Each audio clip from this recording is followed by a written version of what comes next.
Ellie, the living planet. A long, long time ago, in the middle of a big galaxy, a small planet was born. Her name was Ellie, though most people today call her Earth. Ellie was round, with soft clouds, blue oceans, towering mountains, and wide forests that danced in the wind.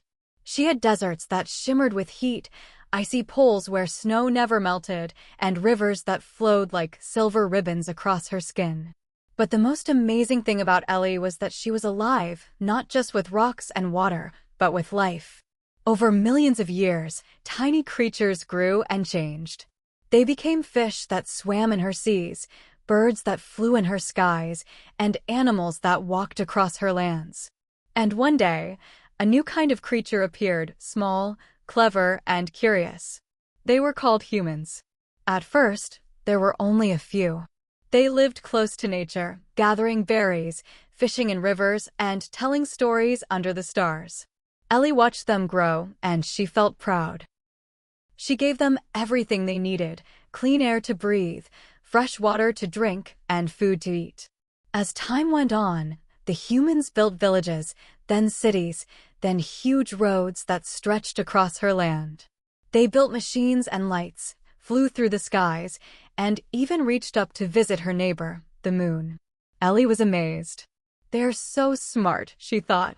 But slowly, Ellie started to feel different. Her skies grew hazy with smoke. Her forests were cut down to make space for buildings. Her oceans filled with plastic and waste. Many animals she once loved, tigers, whales, and bees, began to disappear. She tried to stay strong, but she was tired. "Don't they see I'm hurting?" she whispered to the wind. "I gave them everything, and now I can hardly breathe." The wind carried her whisper to the forests, the rivers, and eventually to the ears of children all around the world. One child, named Maya, heard it while playing in her backyard. She looked up at the sky and saw it wasn't as blue as before. The grass wasn't as green. There weren't as many butterflies.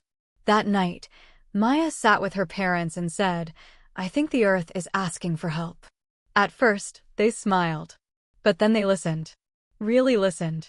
And they began to change. They stopped using so much plastic. They planted flowers and trees. They rode their bikes more often, turned off lights when not needed, and picked up trash when they went for walks. Other children heard Ellie's quiet voice too, in every country, every language. They asked questions. Why is the ice melting? What happens to our garbage? Why are the animals disappearing? And with those questions came hope. Teachers taught about recycling, and scientists searched for cleaner energy. Farmers grew food in smarter ways. People built homes that used less water and electricity. Tiny steps, but taken by millions. Ellie began to feel better. Her skies cleared a little.